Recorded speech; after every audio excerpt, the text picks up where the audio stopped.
Hey, this is our Reverend Bill, and it's about 2:40 in the morning on, I think it's Saturday actually. I'm up pretty late because I was getting some things done. Getting the pool ready and stuff. Anyway, yeah, I was actually reading some documents. I was reading something, and I got kind of inspired.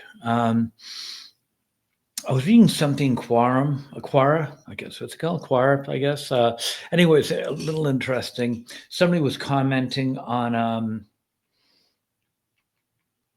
witchcraft, and they were asking some questions, and it's really amazing, when you kind of read where some of these ideas come by. I'm as you kind of know, because I'm spending some time in my later years trying to get people on board to salvation. And I'm looking at the stuff. I don't understand where some of these things come from, some of these ideas of Christianity. But someone's talking about witchcraft, as you know, my favorite subject. And I say that with my tongue firmly planted in my cheek. Um, that He's talking about witchcraft. And he's wondering how it got such a bad rap, and he's saying that it goes back to the days of Mark and Luke, where he said that they had the mentality that if you're not for us, you got to be against us. And he said that ancient Israel had mentality: if you're not with us, you're against us. And it kind of formed a plurality of having a duality, which is kind of odd that they said that. But it formed a duality in the Israelis' philosophy, and that carried into the fact that there always has to be two.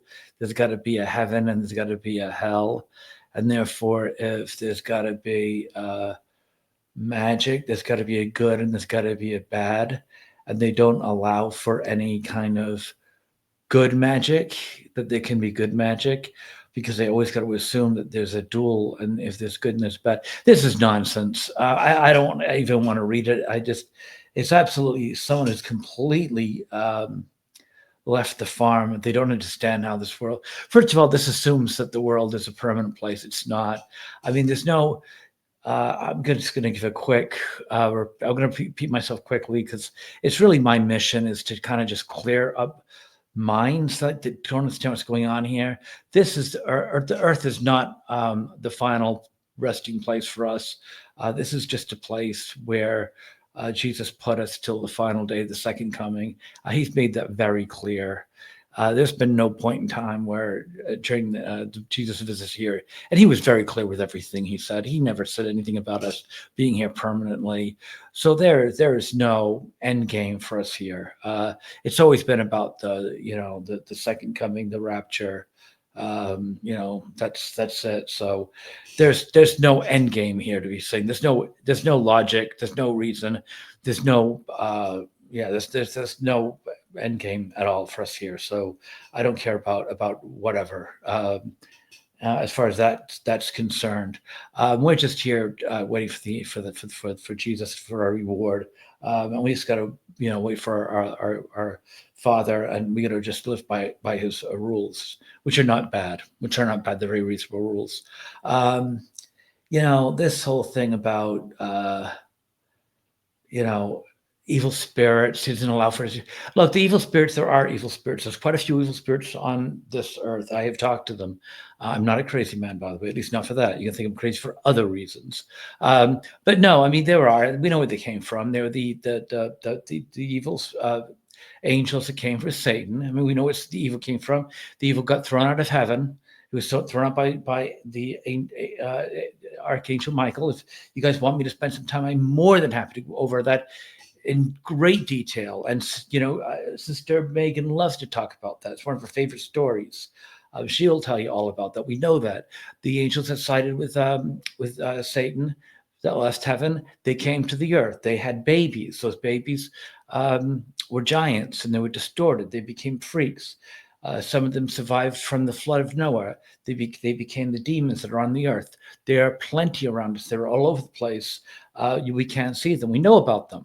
Okay, this thing about him, and this is article talking about evil spirits and we know where they came from. This guy, he doesn't need to tell us anything. Everything he's telling us, he's acting like it's a mystery that we're looking into. We know all this. We know where they came from. We know people are bad. We know that there are evil spirits and demons on this world.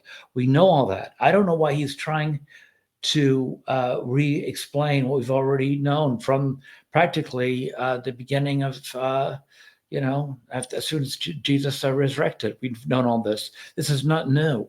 But the thing is, we got to stop trying to resolve problems that have been resolved. We got to get things right. We got to get things fixed. The thing is that we have all these things solved. What we have to do is we just have to start doing stuff. We all this stuff. We just have to stop killing each other. I mean,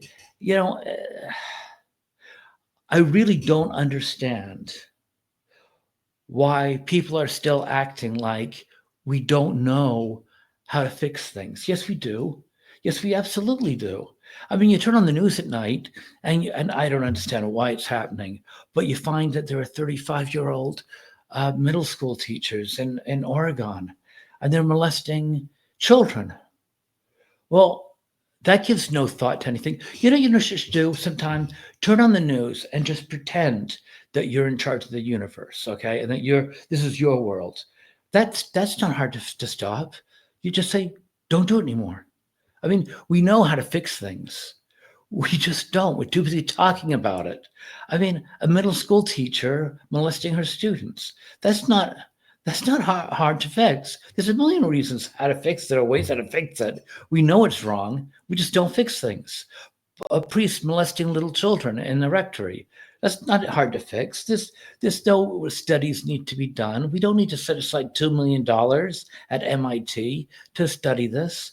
It's easy. Stop it. How to stop it? I don't know. I mean, we certainly don't need a subcommittee. We don't need to set up $5 million for a subcommittee to study this for 3 years. I'll tell you what, get a couple of parents in a room for 5 minutes, and I think they'll come up with some pretty good solutions. How often do you hear about little children that are, I saw one the other day, as a matter of fact, a little child was being let off by a hand by someone. She was scared. She didn't want to scream for help because she didn't know what to do. And the guy was leading her by a hand. Thank God a woman recognized the child. And well, she didn't recognize the child like she knew the child. She recognized the child on the street, recognized the child, looked scared, went over to the child and asked if the child was okay. Man ran away. That was great. That was a tragedy solved. The point I'm trying to get to is, we are making our own problems. I mean, I saw a counselor and his cronies, and they were riding an ICE facility. I mean, what does it say? If he wants to be an outlaw, he should be an outlaw. He should be a councilman. This stuff isn't that hard. I mean, it really isn't, right? I mean, I understand there are things that are complicated. I understand we will have pandemics. I understand that we will have issues. But how about the ones that that are easier to solve? Okay. How about an HR person not going in and destroying Teslas? That might be a good start. Maybe maybe that was that woke that woke couple in Boston this past weekend. Yeah, when you have a woke hire and then a woke hire under them, and they end up being boyfriend and girlfriend, and they work in the same building, and they work in, and I think HR. Yeah, let's not have them. Let's not have them have a love triangle with their boss and have them all beat each other up, because that probably doesn't play too well with the whole HR woke thing. And that gets in the newspapers. Because the worst part of that whole thing is, of all the things that they did that was wrong, why would you call the police and all that? How much do you possibly have to drink before being in that situation and you're all beating each other up? Go, I know, we need the police here. Just a thought. I don't know, whatever. No, I mean, seriously, getting back to what we're talking about. I honestly, all the things going on with the world here that's so crazy, And we can fix so much of this stuff. I mean, with the migrant nonsense, and people are getting so upset about pronouns. People are so upset about naming bodies of water. Um, I don't know. I mean, I know I've been going off a little pessimistic lately because I see the economy suffering. I don't really see any jobs in the future. Luckily, I don't have to worry about that. But no, I just don't see our children, grandchildren having much jobs. I actually was talking with AI earlier on tonight, and I got to tell you, AI doesn't see many jobs either. Um, I'm trying right now. I'm thinking, okay, someone waves a magic wand on me. I'm 16 again. What am I going to do for the future? I mean, I suppose I'd go back into technology again, just because I got nothing better to come to mind. I'll tell you what, I would, I would have my back pocket. I have something in my back pocket like carpentry, plumbing. I mean, you know, yeah, I would definitely have something like that in my back pocket. HVAC, yep, I would. All right. Well, let's see. I guess that's it. So, oh yeah, just to recap, witches are evil. There is no such thing as nice witches. Witches are evil. There's no good to witches. Do not talk to a witch. If you find a witch, stay away from a witch. There is no good from a witch. I guarantee you, there is no good from a witch. I've told you this, and I am serious. Um, and I cannot stress this enough. My mother, God rest her soul, who's passed on to her reward. But if she was alive and I found out she's a witch, um, I don't know what I would do, but I would probably just never see her again. But yeah, you do not believe witch does not know a truth. So it's nothing to sneeze at. There's nothing good. There's only, let me put it this way: there's only two powers in the universe, good and bad. Everything flows from them. Think of it as water, hot and cold. Everything comes from those, okay? Everything comes from that. Think of hot and cold water. Warm is always just mixed between it. The same thing with power and magic, hot and cold. God is good, evil is bad, okay? When something happens, I've seen miracles, by the way. I have. Don't want to get into it too much right now. Maybe one day I'll go over some. I have seen miracles. Okay, that's obviously God's work. I have seen horrendous acts. That's the devil's work. Okay, that's obvious. Whenever you see anything, it's obvious. You got to see. You got to see it, and you got to categorize it. It's pretty obvious to you. When you see something very, very, very strange, it's the devil.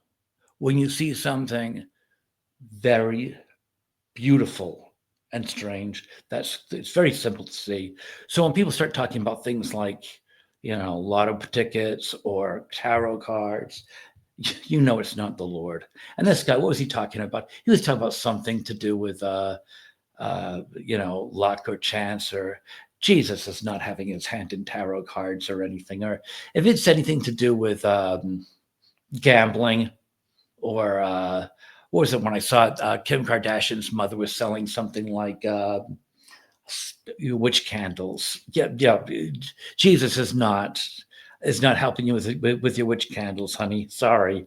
Yeah, just if there's anything funky like that, it's not Jesus. If it's not Jesus, it's not some lucky Christmas elf. I guarantee you, it's not. It's just stay away from anything that's not a prayer, and you'll be in good shape. I mean, just anything. Don't even buy a lottery ticket. I wouldn't. You're gonna lose your soul over a lottery ticket. It's too valuable. All right, listen, that's it for now. If you like this show, let me know. If you want any comments or want me to cover anything, let me know. If you like this, please like, share, subscribe, and if you have any suggestions, don't be strangers. Let me know. Talk to you later. This is Reverend Bill, and have a great day. Bye.